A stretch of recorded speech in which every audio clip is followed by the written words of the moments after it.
Ce Nigérian de 58 ans est omniprésent à la une des journaux africains et du monde depuis plusieurs années déjà.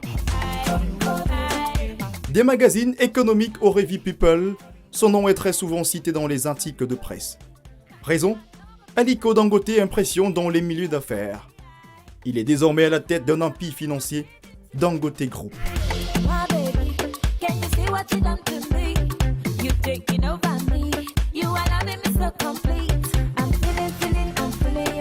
Ces entreprises ne se comptent plus au bout des doigts.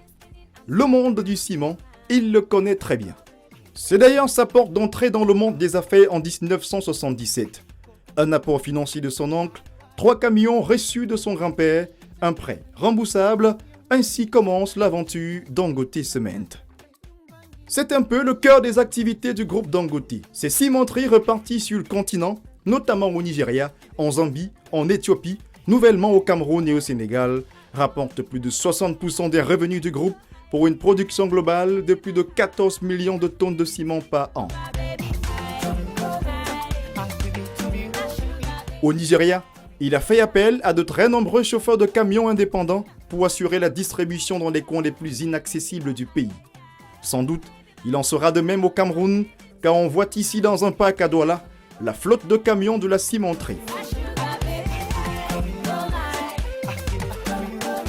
L'empire de Alhaji Aliko Dangote, ce n'est pas seulement le ciment. L'homme qui pèse 25 milliards de dollars d'après un classement du magazine Forbes est présent dans plusieurs secteurs d'activité. Il a fait recettes dans le sucre, le sel, les pâtes et autres produits agroalimentaires. Tenez par exemple, ses positions de leadership de presque toutes ces industries affolent les compteurs. Dangote Sugar est leader africain avec plus d'1 500 000 tonnes de sucre produites annuellement. L'entreprise dispose de 20 000 hectares de canne à sucre au Nigeria.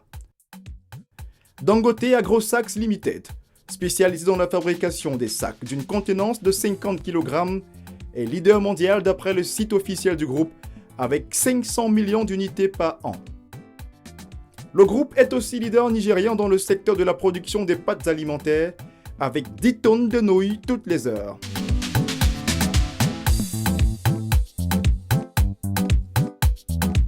Le mastodonte ambitionne de mettre sur pied la plus grande raffinerie de pétrole d'Afrique. 9 milliards de dollars d'investissement.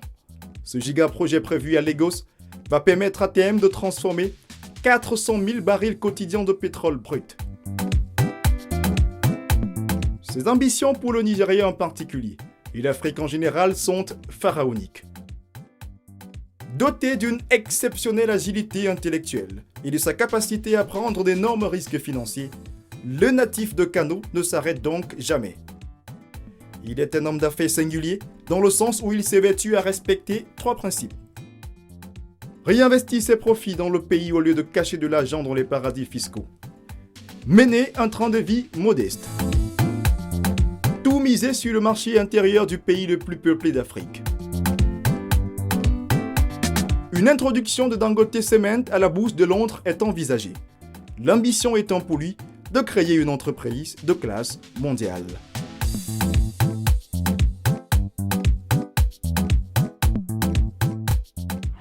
Monsieur Valentin Bozo, quand vous voyez ce géant, j'allais dire au pied de ciment, 58 ans, Nigérian, l'Africain le plus riche, comment vous le qualifiez? De fabuleux. Ça, c'est le genre d'expérience ou de vie qui doit inspirer la plupart des Africains. Voilà quelqu'un qui est parti de rien et qui a bâti un empire d'une seule dimension et qui tutoie maintenant les plus riches, les 25 plus riches, autres plus riches du monde. Ça doit nous servir d'enseignement pour nous autres Africains. La compétition est ouverte, la mondialisation nous élargit des horizons. Et quand on voit comment Dangote est parti du ciment à l'alimentation, au sucre, etc., on a envie de penser que ça s'est fait avec un coup de baguette magique. C'est beaucoup de boulot. On nous a aussi parlé de sa vie qui est faite, il a un rythme de vie modeste, de grande discipline, toutes ces vertus qui peuvent inspirer pas mal d'Africains aussi à se battre dans ce front qui est devenu la mondialisation. Et évidemment, à crédibiliser ceux qui pensent que l'Afrique n'est plus l'Afrique des misères, de la famine, des gens qui demandent toujours à recevoir, et que l'Afrique aussi a quelque chose à offrir avec ses exportations. Parce que de là, ce qu'on entend que Dangote exporte du ciment en Asie ou en Amérique latine, il n'y aura plus beaucoup de temps. L'Afrique qui travaille, M. Mbozor, l'Afrique qui innove, l'Afrique qui espère offrir une meilleure image, une image plus positive. On va le voir à travers la revue de la presse économique. C'est à nouveau Anissé Simo qui s'est collé à la tâche. On regarde. Merci de regarder Stratégie, le magazine de l'économie actuelle. Nous vous invitons à présent à feuilleter avec nous les pages colorées de la presse économique. Pour notre rentrée, nos premières pages s'ouvrent avec le 24e numéro du magazine de la banque et de la finance en Afrique. African Banker, dans son édition française, pose une question principale à sa une. Comment financer les petites et moyennes entreprises? Dans un dossier de 11 pages, le magazine offre un mode d'emploi, des outils et des initiatives. Des experts africains, notamment du Cameroun, du Kenya et du Bénin, s'expriment sur la question du financement des PME et des TPE dans les colonnes du magazine de la banque et de la finance en Afrique. Dans le 40e numéro du magazine des dirigeants africains, zoom sur le Gabon, vendu par African Business comme un exemple pour l'Afrique. Les grands chantiers, l'agriculture pour une transformation locale, l'urbanisme, les télécommunications et le tourisme gabonais vous sont présentés dans ce numéro. African Business revient aussi sur ce qu'il appelle les incertitudes autour de la concession du terminal à conteneurs du port de Kribi au Cameroun. Il est plus intéressant de favoriser la concurrence et surtout de ne pas laisser entre les mains d'une seule personne les entrées maritimes du pays. Il serait donc souhaitable qu'un opérateur autre que Bolloré soit adjudicataire de Kribi, commente un expert dans ce numéro de votre magazine. Restons au Cameroun et jetons un regard sur le défi énergétique à travers ce dossier de Challenge Pro. Une moyenne annuelle de 105 heures de non-fourniture d'électricité aux clients en 2014, un taux d'accès à l'électricité de 54%, une offre de production inférieure à la demande, des solutions de sortie de crise, autant d'éléments à retrouver dans cette édition de Challenge Pro. Le magazine Forbes Afrique nous promène dans le coffre-fort des milliards générés par les footballeurs du continent et gérés par la Confédération africaine de football. Droits médias et marketing, contrats et salaires des joueurs, analyse des spécialistes, vous saurez tout sur cette poule aux œufs d'or. Forbes Afrique propose également pour cette rentrée et dans sa nouvelle formule, le classement des meilleures écoles de commerce et masters dans le monde. Sur les 1000 business schools des 154 pays étudiés, 75 se situent en Afrique. Business School, restons-y avec le magazine de l'économie panafricaine. Afrimar nous conduit au Maroc où l'enseignement privé prospère et s'exporte bien. D'une filière à une autre, transport et logistique. L'Afrique terre d'opportunités pour les opérateurs, mais inégale, c'est le grand dossier du 85e numéro d'Afrimag.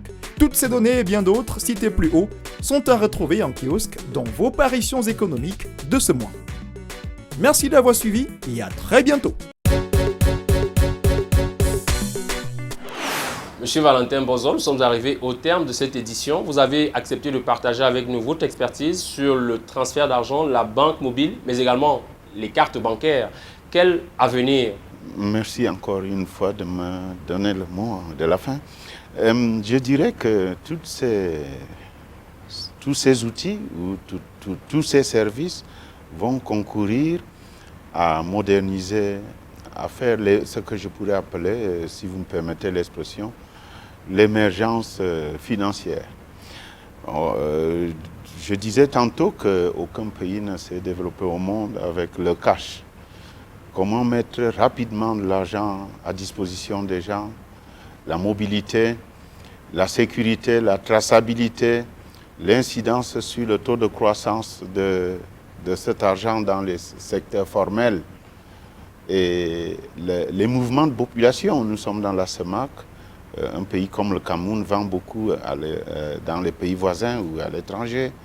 Les commerçants, dans leurs déplacements, la carte, le mobile, si vous voulez le mobile, ou le transfert, appelons comme on voudrait, le transfert couplé au mobile, le mobile couplé même à la carte, ça existe, vont vraiment améliorer la gestion financière, booster l'économie faciliter la consommation, sécuriser les personnes, renforcer la mobilité et, pour ne pas le dire, faciliter et accentuer l'intégration régionale dans la CEMAC. Ce sont des outils que les managers modernes, les managers camerounais doivent intégrer. Les PME, les managers, Monsieur Lambda, qui est dans la cité, tout consommateur, les ménages, les commerçants. Je parlais tantôt de l'entrée des capitaux, des touristes qui viennent et qui se baladent en ville, que ce soit dans le marché de l'art, des vivres et des biens de consommation. Ils veulent bien acheter, mais comme ils n'ont pas la culture du cash, ils sont bloqués. Donc ce n'est plus seulement un effet de mode? Non, ce n'est pas un effet de mode, c'est même une nécessité. Merci, Monsieur Valentin Bozo. Je rappelle que vous êtes directeur général du GIMAC. C'est le groupement interbancaire monétique de l'Afrique centrale. Vous nous avez fait l'honneur d'accepter notre invitation pour parler avec nous de toutes ces questions. Soyez à nouveau remerciés au nom de toute l'équipe de production. C'est moi qui vous remercie. Mesdames, Messieurs, merci à vous qui avez regardé cette 6e édition du magazine Stratégie. La rédaction était coordonnée par Jean-Vincent Tienéum, l'équipe technique conduite par Alain Fonguet. À tous ceux qui ont collaboré à la préparation de cette émission, je leur dis merci et à vous, à bientôt.